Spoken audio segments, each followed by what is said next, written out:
پر اعتماد نہیں کرتے تو فخر نہیں کر سکتے. اور اعتماد جو ہے، اعتماد بنیادی طور سے ایمانداری سے آتا ہے. بے ایمانی اعتماد فراہم نہیں کرتی.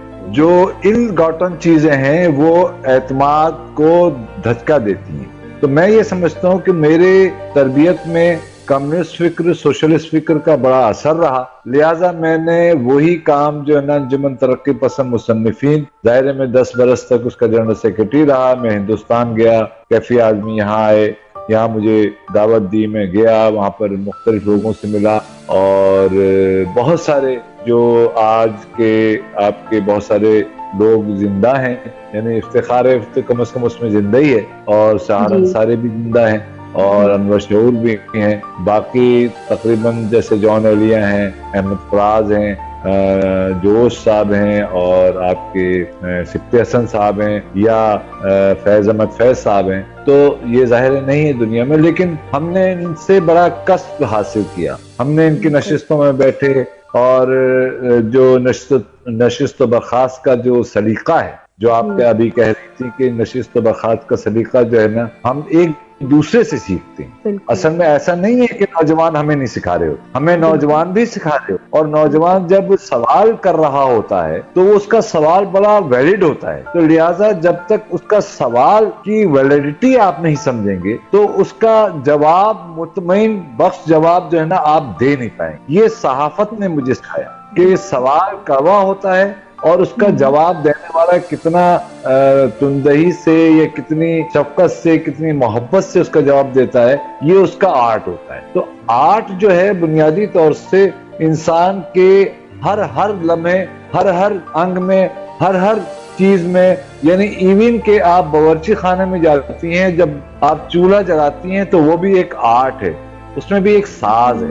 جب آپ آٹا گوندتی ہیں تو اس کا الگ ایک ساز ہے، اور جب آپ ہنڈیا پکاتی ہیں تو اس کا الگ ایک ساز ہے. یہ دنیا جو ہے بنیادی طور سے کشور ایک مدھر راگ، ساز اور مدھر آوازوں کا ایک آہنگ ہے. تو ہم جو ہے اس آہنگ میں لوگوں کے مسائل، ان کے ابتلا کو اگر تلاش نہیں کریں گے تو ہم اچھا ساز، راگ یا مدھر سر، تال وہ جوڑ نہیں پائیں گے.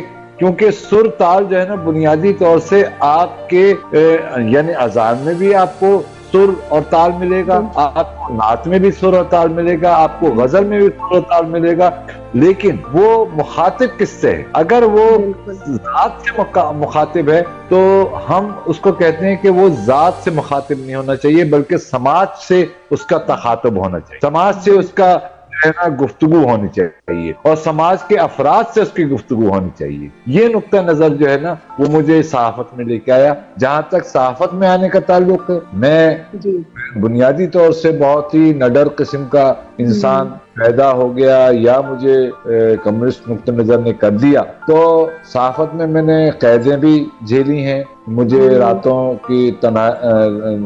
کو اٹھایا بھی گیا ہے میرے اپنے لکھنے پر، جو بھی میں بول طریقے سے.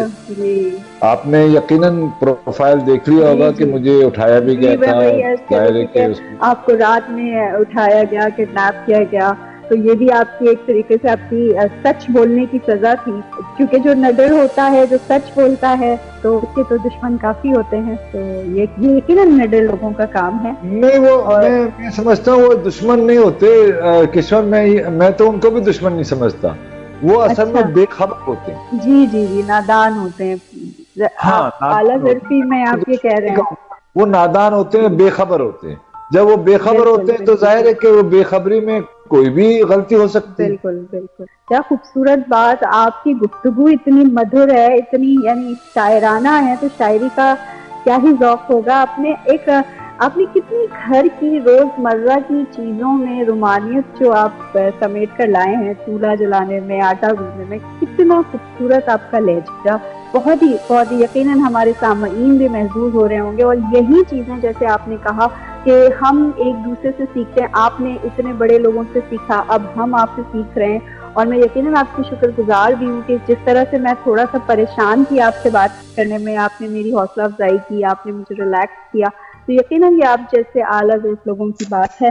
تو بہت ہی اچھا لگتا ہے آپ جیسے لوگوں سے گفتگو کرنا. تو آپ نے ہمارے مشہور شاعر جو اردو زبان کے ہیں جوش ملی آبادی، تو ان کے شہر میں آپ نے سفر کیا، تو وہ اس سفر کے بارے میں آپ ہمیں کچھ بتائیں. ملیح آباد میں ہاں جب آپ بالکل، گئے. یہ ناظرین سامعین کے لیے ضرور یعنی ایک خوشگوار اضافہ ہوگا ان کی معلومات کے لیے. بالکل بالکل وہ یہ کہ ہم اس زمانے میں وہ یعنی فراز جو ہے نا ایکسائل ہوئے تھے، یعنی یہ کہ روپ پوش ہوئے تھے، اچھا وطن بدر ہوئے تھے. جی. تو اس زمانے میں جو ہے نا یہ 1986 کا واقعہ ہے. اچھا. تو 1986 میں ضیاء الحق کا یہاں مارچ چل رہا تھا. اس میں ہم جیسے لکھنے والے اور بولنے والے بڑے عذاب میں تھے، ابتلا میں تھے، مصیبت میں تھے، پریشانی میں. تو اس سلسلے میں جو ہے نا ہم نے یہ طے کیا کہ افتخار عارف،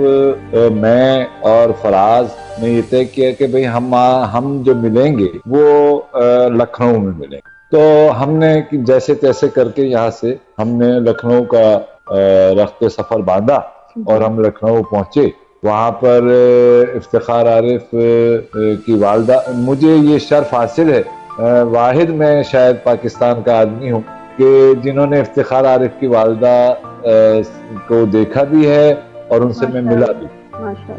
ہاں، اور اسی بنیاد پر افتخار عارف چونکہ میرے بہت ہی یعنی محبت کرنے والے، مجھ سے بڑی عقیدت کرنے والے، خاص طور سے میری بیٹیوں کے معاملے میں وہ بہت زیادہ جو ہے نا وہ ان کے کلمات اور ان کے محبت بھرے الفاظ جو ہے نا مجھے اکثر جو ہے نا مجھے خوش کرتے رہتے ہیں. میں ابھی جب ان کی تیمارداری کے لیے گیا تھا ابھی اسلام آباد، تو انہوں نے گھنٹوں ہم باتیں کرتے رہے، تقریباً 2 سے 3 گھنٹے ہم بات کرتے رہے، ہمیں پتہ نہیں چلا. سارے پرانی باتیں ہم نے یاد کی. ان میں اکبر خاندان جو ہے ایک ایسا خاندان ہے جنہوں نے جو نا افتخار عارف کی تربیت کی، اور افتخار عارف کو پاکستان بھیجنے میں افضال احمد صاحب، جو کہ جن کو افتخار عارف صاحب جو ہے نا اپنا بڑا بھائی سمجھتے ہیں، ان کا بڑا کردار. اچھا، میں بات کر رہا تھا کہ جوش ملی آبادی تک میں کیسے پہنچا. تو یہ وہ زمانہ تھا کہ ہم لکھنؤ میں جب پہنچے تو ہمارے ساتھ جو ہے وہ مجھے یہ شوق ہوا کہ بھئی 30 کلومیٹر کے فاصلے پر ملیح آباد. تو میں جوش سے چونکہ ایک رغبت رکھتا تھا، جوش کی شاعری اور جو ان کا جو جرأت مندانہ لہجہ تھا اس سے میں بہت زیادہ متاثر بھی تھا، کیونکہ ترقی پسند تحریک سے میں وابستہ بھی تھا. تو اس حوالے سے میں جب ملیح آباد گیا تو دوران سفر میں آپ کو ایک بڑا قصہ سناتا ہوں. مجھ سے کسی نے کہا لکھنؤ میں کہ بھئی وہ ملیح آباد کے لوگ جو ہے نا وہ بہت کڑک لہجے کے لوگ ہوتے ہیں، بڑے سخت لہجے کے لوگ ہوتے ہیں.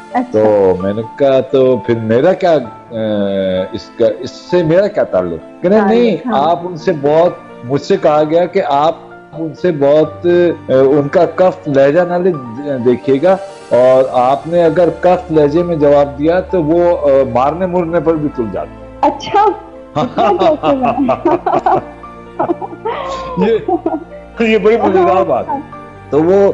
تو میں بس میں سوار تھا، تو ایک صاحب بیٹھے ہوئے تھے، تو میں نے ان سے کہا کہ جناب ملیح آباد کتنا دور ہے؟ تو انہوں نے میری طرف یوں دیکھا کہ آپ ملیح آباد کو جانتے ہیں؟ میں نے کہا نہیں حضور، میں تو ملیح آباد پہلی مرتبہ جا رہا ہوں. کہنے میں ملیح آباد کے آم سے آپ واقف ہیں؟ میں نے کہا نہیں، میں آم سے واقف نہیں ہوں. تو انہوں نے کہا یہاں پر 2.5 کلو کا بھی ایک آم ہے.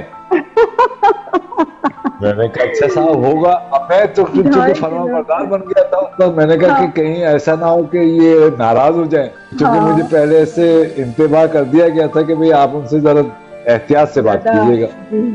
تو وہ اس پر جو ہے نا انہوں نے کہا کہ ملیح آباد کے 2.5 کلو کا بھی آم ہے جو پوری دنیا میں مشہور ہے. اور آپ کو پتہ ہے کہ ملیح آباد کائے کے لیے مشہور ہے؟ میں نے کہا جناب میں تو ملیح آباد میں جوش ملیح آباد، نہیں، جوش ملیح آبادی کی وجہ سے مشہور نہیں ہے ملیح آباد. میں نے کہا جی پھر کائے کی وجہ سے مشہور ہے؟ تو انہوں نے کہا ملیح آباد کے آم بہت مشہور ہے. اور واقعتاً پوری دنیا میں ملیح آباد کے آم بہت مشہور ہے، جس پر جوش ملیح آبادی نے لکھا بھی ہے کہ بور کے بوئے مستا، یعنی بور جو ہے وہ آم کے آنے سے پہلے کی ایک وہ ہوتی ہے، ایک درخت پر ایک وہ چھوٹے یعنی چھوٹے آم آنے سے پہلے درخت پر ایک پھوٹتی ہے